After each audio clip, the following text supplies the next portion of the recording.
Staff Sergeant Alexander Echols, and I'm a platoon commander of 3rd Platoon, Fox Company, 4th Tank Battalion. Before leaving the Marine Corps, I was actually in the Marine Corps itself for about 13 years, and then I decided to, for family reasons, transition into the private sector and then seek life into the reserves as well.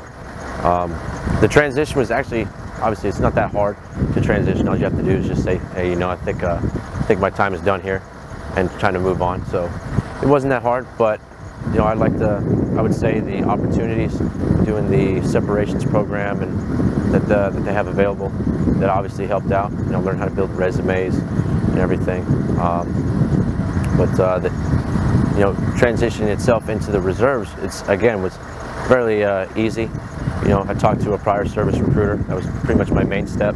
Even before I got out, I told him the plans that I would like to do. And he kind of gave me options between what my MOS is, where I could go, and what I could do. You know, different duty stations.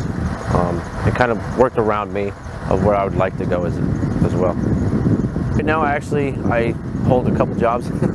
I work overnights at one of the main fitness centers on Camp Lejeune. I do that mainly because it works around my schedule, because I do go to school. I take classes to help progress towards a degree in physical therapy. I also take a class to become a personal trainer. So between having a full-time job and those two classes, and then obviously being in the reserves itself, the overall immediate transition from active duty to the reserves, it was very simple. I mean, I guess like maybe any reserve unit, you have a prior service Marine coming into a reserve unit, they're going to want to sit down and talk to the Marine, kind of look at their goals. Again, looking at, hey, do you work? Are you in school? Making sure that the reserves itself is a good fit for that person, not just, hey, they want to come join the reserves and then they find out they might not have time to, it might not fit their schedule, it might not fit their schooling. So it kind of looking at sitting down with those individuals and figuring out. And once we figured out where I would like to go, I did a phone interview with the I&I staff, and then I'd let them know when I was going to come in. And then I did an actual face-to-face with the I&I staff, and then again with the actual Marine unit here. Main factors I considered was that I loved the Marine Corps. All right, so I mean, I know it's kind of cliche, but I actually do. Or else I wouldn't have spent 13 years active duty. Like I said, it was family reasons I got out, and it was a pretty good choice at the time to mainly support my family for it. So the overall transition into it and the factors of choosing the reserves, like I said, for family, I wanted to stay in still, but I wasn't able to. Going into the reserves, actually I forgot the question, the whole question. So I think it's the camaraderie. You know, you obviously do get paid and everything for coming in here, and it's not those Marines that you know, get out of active duty and they come back into the reserves. You're not obviously getting the same amount of pay that you were, because you're only going to be here for that short amount of time. Now, it is still good pay. You know, it's still a pretty good amount, but it's not as like they would see in their normal paycheck as if they were active duty.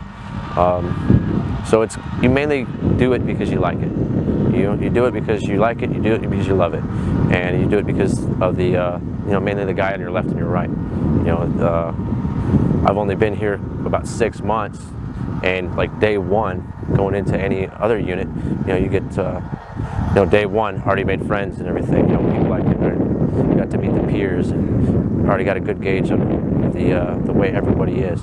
All right, and they're a pretty solid team. They work together, easily work together, and help each other out. So like I said, it's mainly for the camaraderie. My experience so far with 4th Tanks, it was a little bit different, obviously, from what I was thinking coming here. But these guys work hard. All right, we get here on a Friday morning. You know, we muster, we meet everybody, we get in our accountability, and from that time until we leave Sunday afternoon, people are always doing something. You know, we already have a plan set up, so there's not really there's downtime, you know, where platoons can get together and they can discuss either tactics or financial things, or, you know, actually just sit down and see how everybody's doing, whether it be personal issues or something like that. And actually get to know each other in a platoon. But majority of the time, it's we're getting the training that a normal unit would do in that short a time. You know, we still have to, on our own time, do those Marine Net courses. We still have to do the annual training courses, the calendar year courses, but that's all on our own time. We still have to have those same types of lectures from whether it be for, you know, Sapper program or any of the other ones.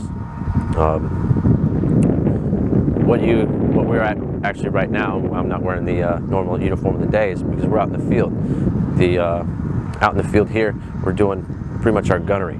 All right, and that's the culmination of months of work that a normal unit could probably knock out all that training in only a couple weeks, maybe 1 month. All right, I mean, if they work hard at it, they'll be able to knock it out in 1 month. But for a tank company to, you know, only come in for a couple days out of the month and knock it out in 3 months, all the training that's required of them, to come out here for 2 weeks just to shoot the gunnery, which is about the same thing as a rifle range, but you shoot it on a tank to qualify for it to become a combat effective crew, then, you know, it's pretty amazing. And you know the dedication, the workload that they put into it, and how they actually see.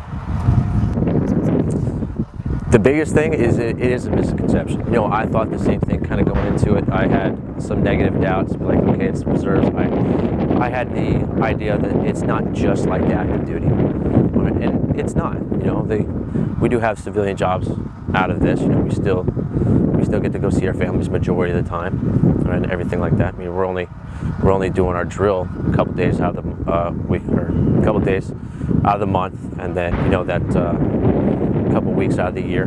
All right, but being away from that does not mean that we're nasty or that misconception or anything like that, or anything less. It means that if we want to be here, we have to work just as hard on our own time. Right? I mean, we still go by the analogy: you're still a Marine 24/7. It doesn't matter where you are, if you're in the reserves or not.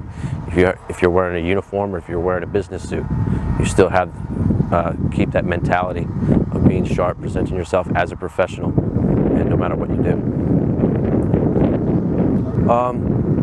Biggest advice: be straight up. If you're in the civilian sector and you have your employer and everything, let them know that, hey, I would like to join the reserves, and talk it out with them. All right, they'll work around you, and it's not that.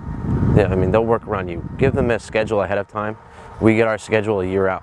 Sometimes those dates change, sometimes they don't, but when you do get it changed, you obviously let them know.